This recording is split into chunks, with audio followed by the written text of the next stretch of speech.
Welcome back. It's January, I'm in the Eastern Fowls and I'm out for a wild camp. It's just you and me today, as Ryan and Cam are at the other end of the country in the southwest. And I thought I've never really explained our situation, and there's a reason for that, but it's all about to change. So I thought this camp would be a good opportunity to have a bit of chat and a catch up and fill you in.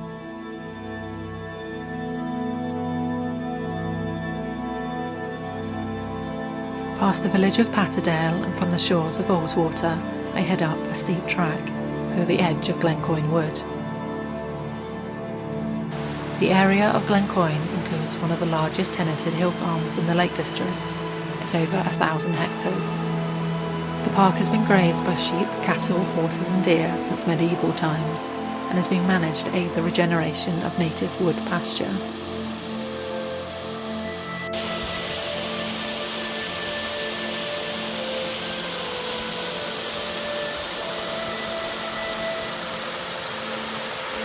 Glencoyne Park is a site of special scientific interest due to its 300 ancient and veteran trees. The older the tree, the more valuable it becomes as rich habitat for our forest dwellers, including increasingly rare and vulnerable species. This is one of the few areas I've been lucky enough to see red squirrels. I was curious as to what classifies as ancient. Faster growing birch can reach this stage by 150 years old, whereas oak would need to reach 400 years. Yew trees can live for thousands of years, so not defined as ancient until they are 800 years old. It's astounding to think what they have weathered over such a time.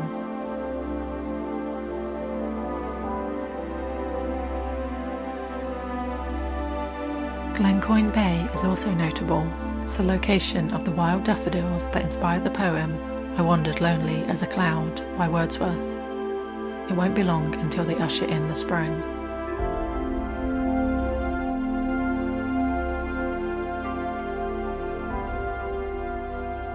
It's such a pick-me-up to have some sunshine in January. We had absolutely atrocious weather over the Christmas holidays. There was pretty much rain every day. All day in a lot of cases throughout the 2 weeks sort of surrounding Christmas. High winds as well, flooding. So to get some sunshine today, despite it being really cold and crisp with some frost on the ground, just the perfect combination really. So I feel very grateful to be out here, and so I want to say thank you to the sponsor of this video, which is HelloFresh. They deliver recipe boxes to your door, which is fun as I love trying new interesting meals. I'm such an overthinker, so it's a relief sometimes to just have an activity where you simply follow the instructions. So for this week, I've gone for 3 different recipes, but I always double up the quantity, and that just means that I've got leftovers for the next day, so I only need to cook once and then have leftovers. And I'm out hiking most days with Cam, so it just means that it's something that I can kind of get home, have, or take with me, and it's nice and easy. Each of the bags has a number, and that corresponds to the recipe card. So you can just stick these in your fridge, and it just keeps things nice and neat. So I'm just going to prep this one now so that I can put it in the lunchbox and take it with me. So these are the recipes I chose. I enjoy browsing through the new menus on the app, and they make it quick and easy to do so, and they refresh these menus every week.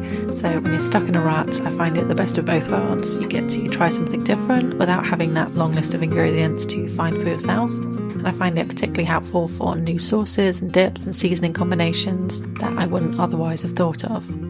You can get 60% off your first box and 20% off for the next 2 months plus free gifts with my code FABLES24. So it is 23 minutes past 1. The sunset is in 2 hours and 43 minutes. So it's a good amount of time. I've not got far to go, just headed up a little bit further.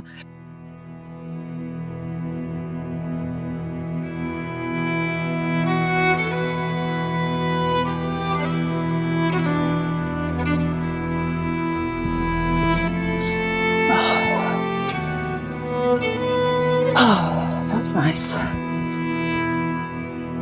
There she is. Sunshine.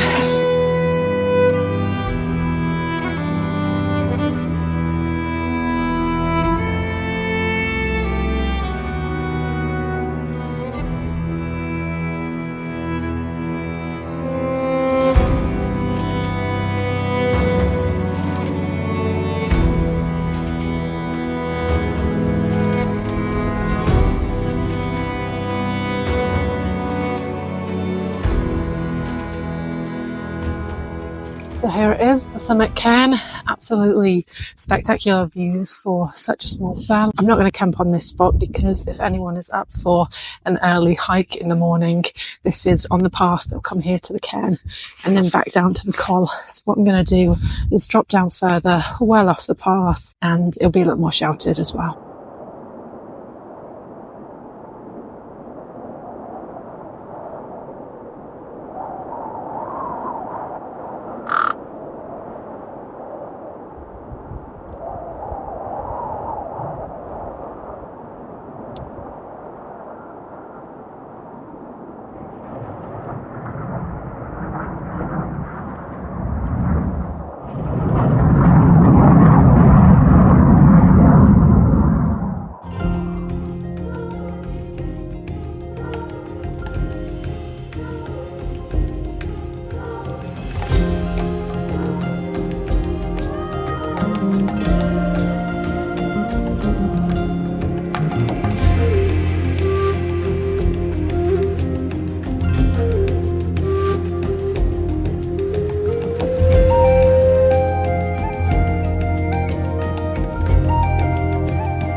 So that's me all pitched up. It was a little bit of a struggle to find a flat spot, and I did reposition it around a couple of times just to find what would be best. I did want the door to open out and look out onto the lake, which is an incredible view, but obviously you do have to prioritise getting the nice flat spot. So set on that. I've just been watching the last of the sun dip down behind the fells, and I think it's time to have my tea. And this is the meal that I prepped earlier with HelloFresh. It's been really helpful actually having those recipes delivered this week because I've just got so much on at the moment and it's really simplified things for me, and I'm really looking forward to eating this. So I'll eat this while I've still got a bit of a view, and then I think the light will be about ready to fade.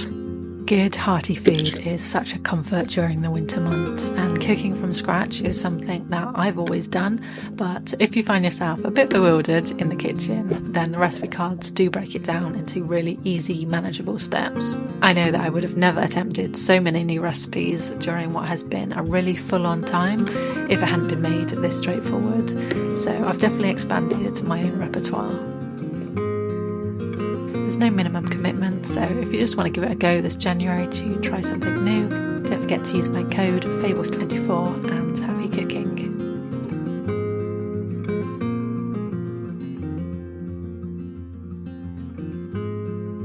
This makes me so happy, eating outside. Good food and good views. What could be better?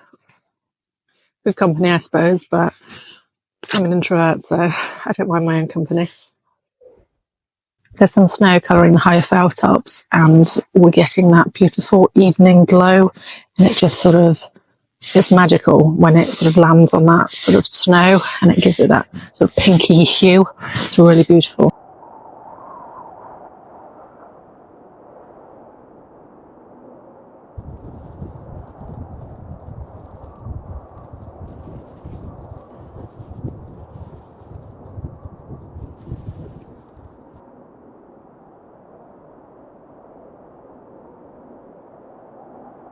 So I've got my usual hot chocolate and I've got a coffee for the morning.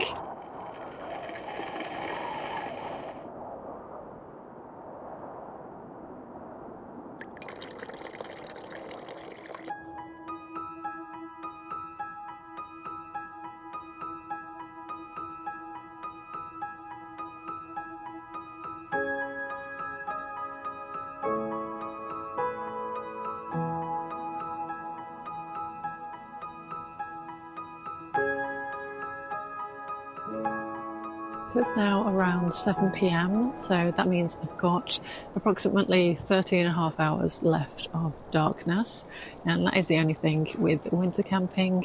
You just have so many hours in your tent without even the views to look at, Whereas in the summer, obviously, we're sort of wandering about, I am anyway, till like 10, 11 o'clock at night in that sort of really faded light. I love that time of day in summer. But in winter, I mean, I can't complain. I was treated to an absolutely beautiful sunset, so that was so nice. But now I've got my little luxury item, which is my iPad, and I've just finished watching that feel-good dog film. So I think I'm going to have to do our catch-up chat in the morning. So I'll say good night, and I will see you in the morning. Good morning. Sorry, I'm like a little bug in a rug. It's around 5 a.m. Yeah, I've been waking up every hour to 2 hours, which is fairly standard, and I've had to reinflate my thermarest a couple of times as well. Well, at 4 o'clock I got out with my gen and went just up on this rocky section because I had put my Osmo action cam out there to try and capture a star time lapse, and it's not worked out though. I used the night settings, but yeah, I've literally got 2 stars and that's it. So I need to figure out how to use that a bit better. I open the tent to low cloud and gloomy light. The temperature here in winter varies. It can be wet and relatively mild, and the ground becomes a quagmire of mud. Or temperatures can drop to below freezing, and with wind chill can create feel-like factors of -10 or lower, with snow, hail and ice. Rarely is it dry though. I've been inside the Arctic Circle during winter, and while I'm glad that we don't have extreme temperatures to deal with, I do find dry cold easier to manage. The fine moisture in the air here creates a damp cold, the type that feels as if it sinks right down into your bones.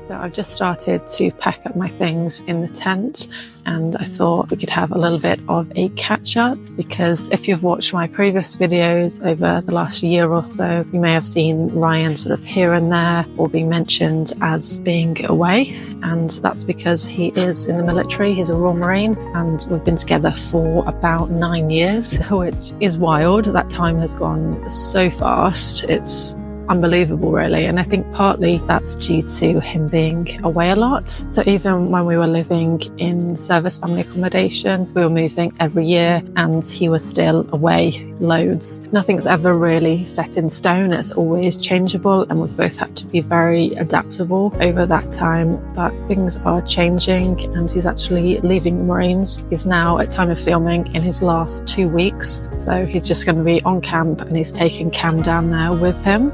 Cam's offspring a spaniel if you're new here. So that's going to be a really big change for us. It's been 9 years of goodbyes, and finally in 2 weeks' time he'll be coming home and staying home. And he was actually the driving force behind moving to Cumbria, and he's finally going to get to be up here and enjoy everything that the Lake District has to offer.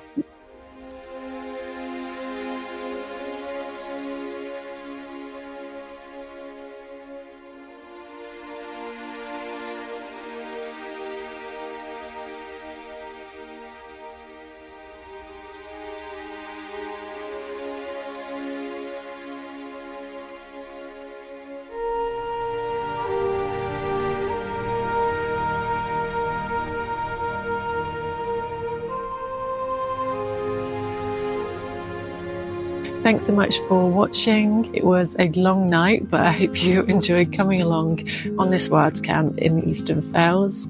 And as ever, please do leave me a comment. I always love hearing from everyone, and I really appreciate it if you could hit the like button as well, as that really helps to support the channel.